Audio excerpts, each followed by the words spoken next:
Ô, Sônia, não tem nada que eu faça pra aumentar minha nota.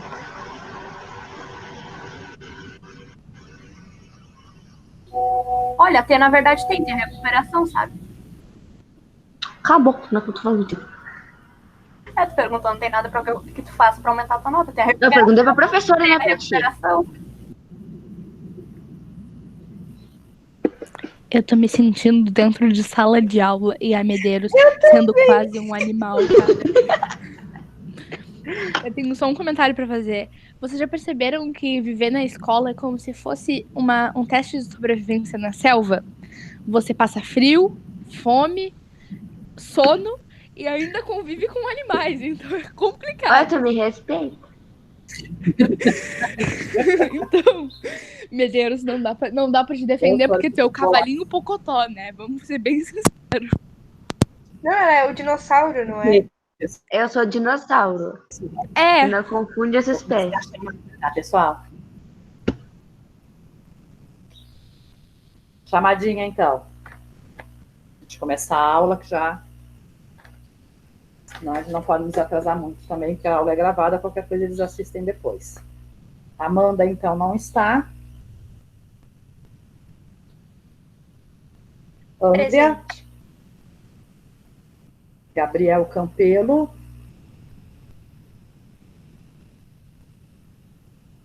Henrique, Gabriel e Henrique ainda não. Presente. Érica, John,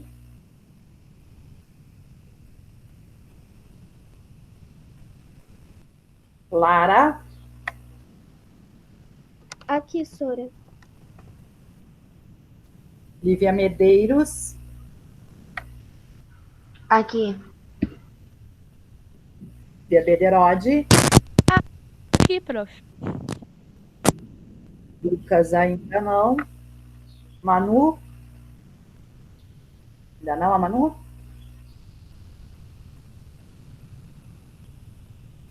Matheus, não. Misael, ainda não também. Otávio, Aqui. Rafa Presente. e a Marcele. Certo. Então, segundo vocês, quem não estava na aula anterior era a Amanda, né? E o Matheus. O John e o Henrique estavam, né? Sim, eu não lembro de ter visto o Matheus, nem dele ter comentado O Matheus nada no tava, chat com erros de português.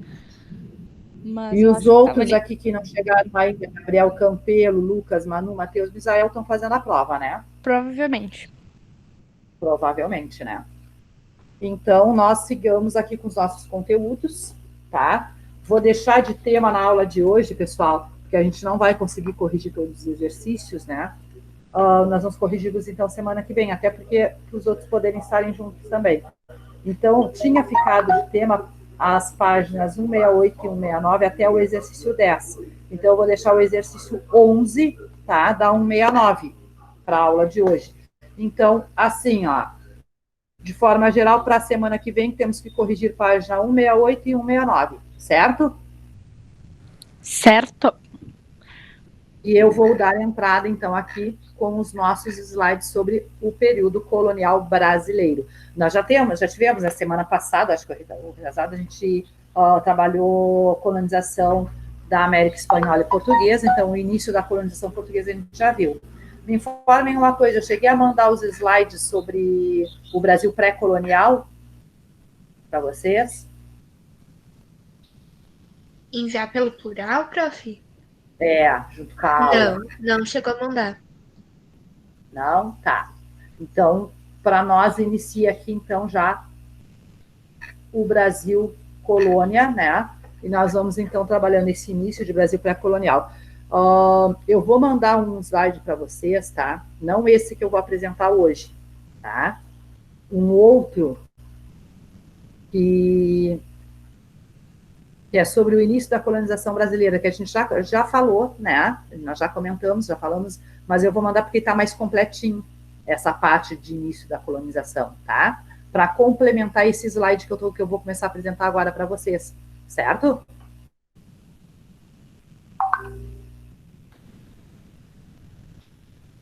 Já está aparecendo aí? Já, prof. Já? Então, esse slide aqui, que depois, mais adiante, eu vou mandar também quando a gente terminar ele, tá?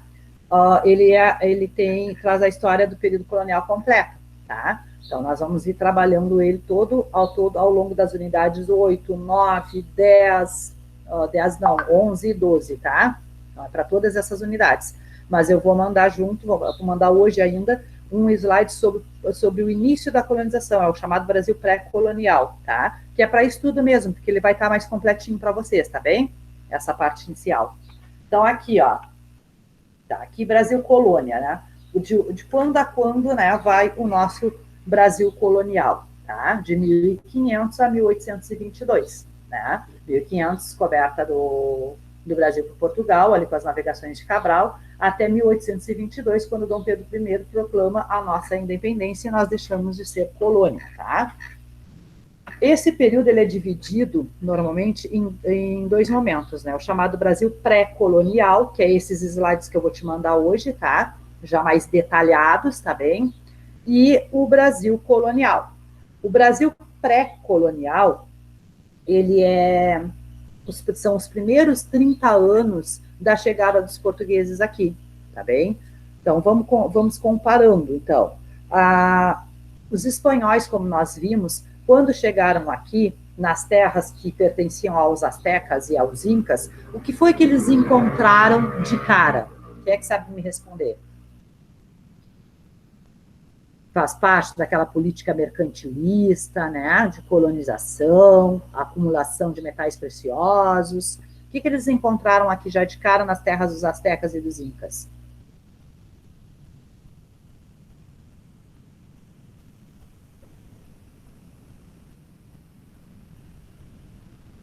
Estou na tela de apresentação, pessoal. Tipo ouro. Isso, né, os metais preciosos, né? Vamos lembrando ali que no início que as navegações elas ocorrem, o motivo principal ali era chegar às Índias para fazer o comércio de especiarias, né? Porque as especiarias era o produto que estava em alta naquele momento, né? Porém, né, eles buscavam novas terras para conquistar e explorar os recursos que elas tivessem.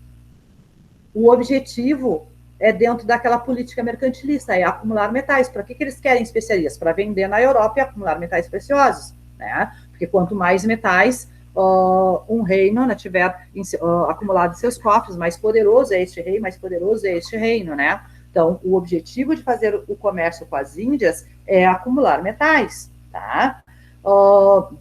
Então, neste sentido, todas as terras conquistadas, né, por espanhóis, portugueses, ingleses, franceses, independente de quem sejam eles, né, é obter colônias, né, para que eles possam vender produtos e obter, então, os famosos metais preciosos, tá? Qual é a diferença nessa primeira chegada no Brasil para a chegada dos espanhóis? Os portugueses não encontram os tais metais, né? Como eu já comentei em outras aulas, a carta do Pero Vaz de Caminha, que escreve ali as primeiras impressões dos portugueses sobre a nossa terra, né? Ela deixa bem claro, né? Ele diz na carta assim, que nessa terra tudo que planta dá, são terras de muitos bons ares, tem muitos lagos, né? Tem muitas águas, muitos verdes, né? Muitos animais, porém metal não vimos, né? Ou seja, o metal precioso, que era o que eles mais queriam, eles não encontraram. Tá? Diferente dos espanhóis, que já chegaram e deram de cara com o Império Azteca, que já produzia, né, já extraía o ouro, e o Império Inca, que já extraía a prata, né? Então, eles vão continuar, né? Esses primeiros 30 anos, a gente diz que os portugueses meio que abandonaram as terras brasileiras, tá? Meio que abandonaram, não tiveram um objetivo, um interesse direto em colonizar essa terra já de imediato, porque não encontraram nela recursos que dessem muito lucro. Então, eles continuaram fazendo as navegações para o Oriente, para as Índias, para fazer o comércio de especiarias. Então, o que vai ser feito nos primeiros 30 anos aqui na nossa terra? Tá? Dois tipos de expedições. As chamadas expedições exploradoras, né, que é para extrair o pau-brasil, que foi o único produto que eles encontraram que tinha um valor comercial bom, não tanto quanto das especiarias naquele momento, mas tinha um valor comercial que valia a pena explorar, né?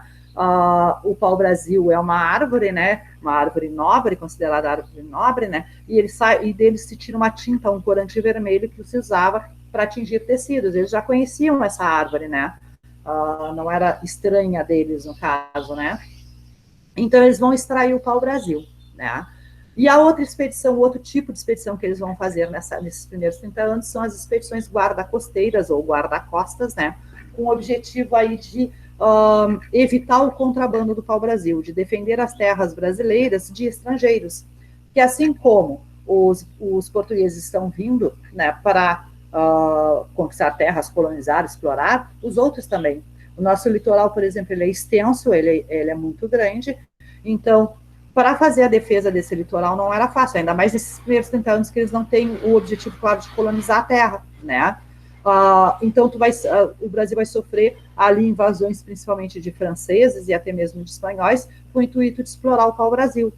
Os nossos indígenas são tribais, né? Então, existem tribos que são rivais milenarmente. Então, enquanto algumas tribos se aliam, né, a Portugal, na exploração do Brasil, outras vão se aliar à França, né?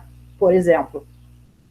Então, a mão de obra utilizada para extrair o pau-brasil vai ser a mão de obra indígena. E de que forma vai ser feito isso, né? Vai ser feito através do escambo. O que é o escambo, né? É a troca de mercadorias.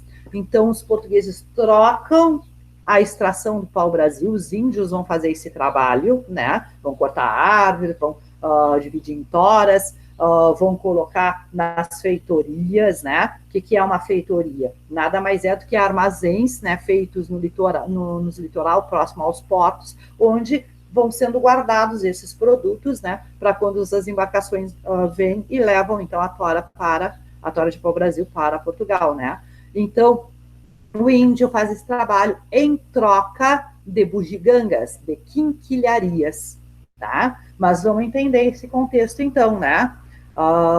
Primeiro, quando os europeus chegam no Brasil, os nossos indígenas viviam ainda a sua pré-história, né? Já expliquei isso para vocês em outros conteúdos, né? Que a América como um todo, ela não tem Idade Média, né? Os europeus, quando chegam aqui no século XV, a maior parte dos indígenas da América, de norte a sul da América, eles vivem ainda na sua pré-história, com exceção das 3 civilizações antigas, maias, incas e astecas, que estavam, então, em estágios de civilizações, né? Fora esses, eles ainda viviam no regime de aldeias, né? Nômades ou seminômades, ou já sedentários, né? Então, eles trabalhavam com trocas, que é o escambo, tá?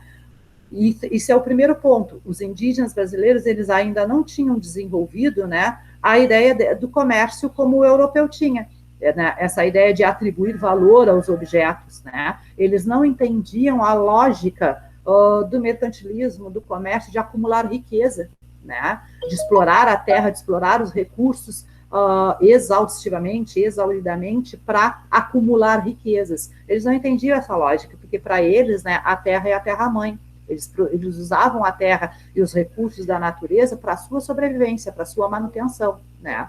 Então, quando os europeus chegam aqui, nesse primeiro momento, né, os indígenas, então, vão trocar, né, essas mercadorias, né, por bugigangas. Para o europeu são bugigangas. Apitos, espelhinhos, né, machadinhos, pentes, né, todo tipo de produto que na Europa tem um custo muito baixo. Por isso que é bugiganga, quinquilharia, nesse sentido, são objetos com preço comercial muito pequeno, que para o português sai no lucro, né? Nessa lógica mercantil, né, comercial. E que para o índio é um produto exótico. Imagina para o índio ver um espelho. Ele é habituado a ver o seu rosto somente no espelho das águas, né? Então, tanto que num primeiro momento eles achavam que era um tipo de feitiçaria, que aquilo capturava a alma deles, né? Depois eles vão ficar encantados com esses objetos, né? Para ele, vai ter valor esses objetos, né? Para o europeu tem um valor mísero, né? E então, essa primeira forma aí de trabalho dos indígenas é uma forma que a gente chama de escambo, que é a troca de mercadoria, é uma forma de trabalho que não muda a vida do índio. Primeiro, porque o colonizador não está aqui ainda, ele vem de vez em quando pegar os produtos e levar para a Europa. Então não muda a vida do índio. O índio está lá na tribo dele, a hora que ele quiser, ele vai lá, corta uns pau-brasil e deixa lá na feitoria e recebe umas bugigangas. Entendeste? Então não muda a vida do índio.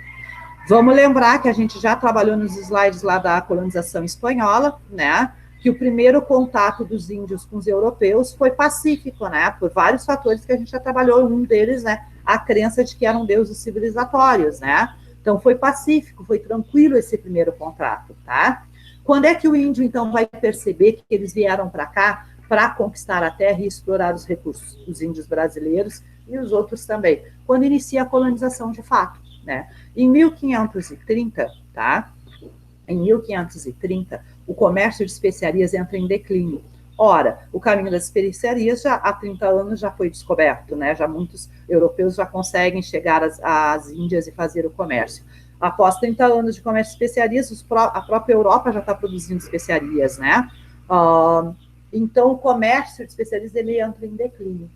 Mas um outro produto, tá, entra em ascensão. Os europeus passam a pagar a peso de ouro pelo açúcar. Né? O açúcar se torna, então, o chamado ouro branco, como eles diziam, né? E, neste sentido, os portugueses veem aí a possibilidade de ganhar muito dinheiro com o plantio da cana-de-açúcar. Mas, para isso, eles precisam de grandes quantidades de terra para produzir isso em grande escala, né?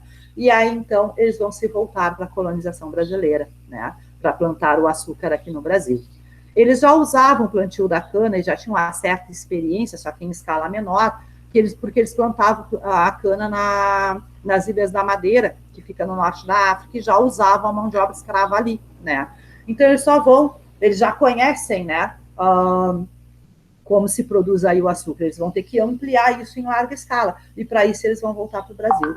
Um outro fator também que leva, né, a colonização do Brasil, propriamente dita, a partir de 1530, né, é as ameaças, né, dos estrangeiros em pegar parte desse território, né, ou seja, as invasões estrangeiras, né, França, Holanda, né, a própria Inglaterra, já começaram as suas navegações também, e estão aí tentando pegar o seu quinhão, né, na América, né. Então, para defender o território brasileiro, né, em nome de Portugal, eles também vão optar por colonizar, tá? Então, voltando ao período chamado pré-colonial, né, que eu vou enviar os slides para vocês estar mais detalhadinho, né, nós tivemos dois tipos de expedições, que são as expedições exploradoras, de extração ou extrativistas, né, de extração do pau-brasil, e as guarda-costeiras, né. As guardas costeiras, além de defender o território brasileiro, elas também faziam o reconhecimento geográfico, né, do litoral, tá? Quando os europeus chegam aqui em 1500, nós temos várias, né, tribos indígenas divididas em várias línguas. De forma geral, essas línguas todas indígenas, elas têm 4 troncos linguísticos, que são os tupi-guaranis, os gês, os aruac e os caraíbas, tá? O que é um tronco linguístico? É de onde se origina várias outras línguas. Por exemplo, o latim romano é o tronco linguístico da língua portuguesa, francesa, italiana e espanhola, tá? Então, essas 4 línguas se originam do latim romano. Então, o latim é o tronco linguístico. Então, aqui no Brasil, nós tínhamos em torno de mais de 50 mil línguas, né? E fora os dialetos, né? E todos eles se originaram do Tupi-Guarani, ou do Gê, ou do Aruac, ou do Caraíba, tá? As tribos do litoral, normalmente o litoral brasileiro era ocupado ou por tupiniquins, né, ou por tupinambás, tá? As tribos da Bahia, que foram as primeiras a entrar em contato com os portugueses, eram os tupiniquins, tá? E tanto tupinambás quanto tupiniquins são de origem tupi-guarani, tá? O canibalismo, que nós já vimos, né, que nós já trabalhamos a questão indígena lá atrás, nos outros conteúdos, tá? Nós já vimos a questão do canibalismo, da antropofagia, né? Era feita pelos tupinambás, tá? Não eram todas as tribos que praticavam a antropofagia. Quais fatores levam, então, né, à dizimação dos índios, né? Doença, violência, escravidão, né? Os índios passam, então, a perder a sua terra, né, e a perder as suas riquezas, e serem cada vez mais empurrados para o interiorzão, né, e sendo aí dizimados, tá bem? Isso é o período pré-colonial. As expedições do período colonial, a gente chama de expedições colonizadoras, né? Então, aqui nós temos um quadro, ó, exploração do pau-brasil, né, que eu acabei de comentar com vocês, né, como é que era feito. Olha ali, ó, usavam a mão de obra indígena, trocavam por quinquilharias, que era o escambo, né? A colonização se torna necessária a partir da ameaça das invasões estrangeiras, né, de invadir o território e por causa do declínio do comércio de especiarias no Oriente, tá? Período colonial propriamente dito, a partir de 1530, então. Vem para cá a primeira expedição colonizadora, né, do nosso país, que é a expedição de Martim Afonso de Souza. Tá? Então, a nossa primeira expedição colonizadora com o intuito de plantar a cana-de-açúcar no Brasil, né, de ampliar, né, esse plantio a níveis maiores, né, para exportar. O objetivo, então, povoar o território brasileiro, expulsar os invasores e plantar a cana. Tá? Martim Afonso de Souza vai fundar a primeira vila, né, em São Vicente, hoje São Paulo, tá? Hoje estado de São Paulo, tá? A vila de São Vicente. Claro que nós temos a cidade de São Paulo e o estado de São Paulo hoje, tá? Então seria mais a cidade de São Paulo. São Vicente é uma vila próxima à cidade de São Paulo, tá? Para melhor organizar a colônia, e aí nós vamos entrar propriamente, né, ali na unidade, quem quiser acompanhar pelo livro, página 155, tá? As capitanias hereditárias. Então, a primeira forma administrativa, né, do rei de Portugal nas terras brasileiras foram chamadas capitanias hereditárias, tá? Como é que ele vai fazer isso? O rei não tem recursos suficientes, né, para fazer a colonização, né, o povoamento e exploração do litoral brasileiro, que era muito extenso, né, era muito grande. Então, ele divide o litoral brasileiro em 15 capitanias, em 15 porções de terras, e ele vai doar essas capitanias aos chamados capitães donatários, né, que eram nobres. Na Espanha e em Portugal, eles são chamados fidalgos, né, fidalgos são nobres, né, com recursos para explorar, tá?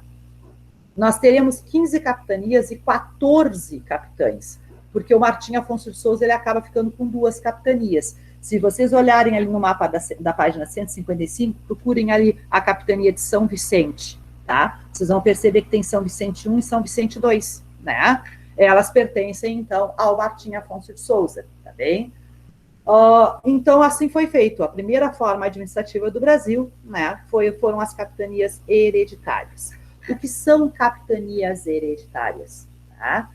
São 15 porções de terra, ou seja, são porções de terras, né, cedidas pelo rei de Portugal a capitães donatários, a nobres, para que eles possam explorar essas terras com seus próprios recursos. Tá? Então, eles vêm com os próprios recursos deles, né, o próprio dinheiro, para iniciar a colonização, certo? Por que são chamadas hereditárias? Porque elas passam de pai para filho, né? Então, o capitão donatário, né, que ganha essa porção de terra, ela passa a ser dele e ele tem o direito, né, de passar por herança para os seus filhos, né? Mas isso é o direito de exploração da terra. A propriedade permanece sendo do rei, né? Porque, afinal de contas, a colônia pertence à coroa portuguesa. Então, a propriedade da terra ainda é do rei, mas os donatários têm o direito, né, de concessão da terra e o direito de herança para os filhos, tá? Se um donatário morrer e não tiver herdeiros, até a capitania retorna para as mãos do rei de Portugal. É o que vai acontecer com a capitania da Bahia, tá? Então, diante disso foram feitos 2 documentos, né, para firmar esses acordos, né, que eram chamados Carta Foral e Carta de Doação. A Carta de Doação, ela dá, né, ela concede o direito de exploração e o direito de herança ao donatário. É a garantia desse donatário que aquele território ali passa a ser dele, né, para explorar, e da sua descendência. E a Carta Foral, ou simplesmente Foral, tá, é o documento onde está escrito todos os direitos e deveres dos capitães donatários em relação à coroa portuguesa e a essas terras. Quais são os direitos, de forma geral, dos capitães donatários, né? de explorar a terra, de povoar, de colonizar, né? Eles têm o direito de ser a lei dentro da sua capitania, né? Eles impor a lei, cobrar impostos do jeito que eles bem entenderem, né? Julgar conforme eles bem acharem, tá? Os capitães donatários e as capitanias a gente pode assemelhar ao que a gente estudou na Idade Média com os feudos, né? Lembra que cada senhor feudal era a autoridade máxima dentro do feudo, né? Aqui era a mesma coisa, né? Cada capitão donatário era a autoridade máxima dentro da sua capitania. Isso vale dizer que o poder na colônia durante o período de capitanias era descentralizado, né? Ou seja, era dividido nas mãos dos nobres donatários, tá? Mas eles tinham deveres, né? Eles tinham deveres, o dever, por exemplo, de mandar a parte de Portugal, tá? Todo e qualquer produto explorado na colônia tinha que pagar impostos a Portugal. Aí tinha uma tabelinha lá de porcentagens do quanto que eles têm que mandar. O que nos importa aqui? Que já deixava bem claro, já no início da colonização, que se eles descobrissem metais preciosos, 20% da exploração tinha que ir para Portugal. É o que nós vamos chamar de quinto, né? O imposto do quinto, tá bem? Que é 20% da exploração, que era um imposto maior que tinha, mas nesse primeiro momento eles não encontraram os famosos metais preciosos, tá? Então eles ficavam encarregados de povoar, de proteger o território dos estrangeiros, de cultivar a cana, né? E tinha o dever, então, né, de não só de proteger o litoral, mas também de enviar os impostos da coroa. 2 capitanias prosperaram, tiveram abundância, que foi São Vicente, do Martim Afonso de Souza, e a capitania de Pernambuco, do Duarte Coelho. Por quê? Porque eles plantaram cana-de-açúcar. Claro que isso está ligado ao solo dessas regiões, que era o solo de Massapê, que é um solo avermelhado, rochoso, né, de argiloso, né, próprio para o cultivo da cana, né. E São Vicente ainda desenvolveu a pecuária, né, criando animais, né. Já as outras capitanias não deram certo, não funcionaram, né, porque ou tiveram que produzir outros produtos, porque o solo não se prestava à cana, enfim, né, e acabaram não dando certo. Mas vale dizer também que a maioria dos donatários não vieram para o Brasil, nem todos vieram, foram poucos os que vieram, tá?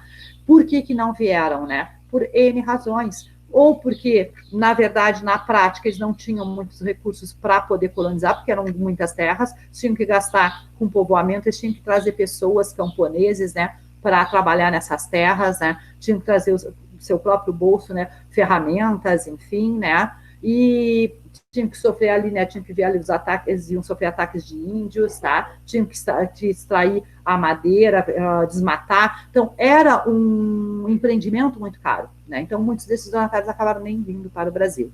Deste jeito, o sistema de capitanias fracassa, tá, e aí vai ser implantado o que nós chamamos, então, de governo geral, tá. E aí o governo geral a gente deixa para a próxima aula, né? Porque já acabou a nossa aula também, né? Prof, Oi. eu cheguei atrasado porque eu estava fazendo a prova de matemática, tá? Mas eu vou ver a aula gravada. Sem problemas, Manu. Eu fui avisada que vários de vocês estavam na prova ainda, tá? Eu também. Entrou Manu, entrou Misael, né? Manu e Misael, né? Entrou, né? Oi. Oi, meu bem. A prof sabia que você estava na prova, que a Ana me avisou, tá?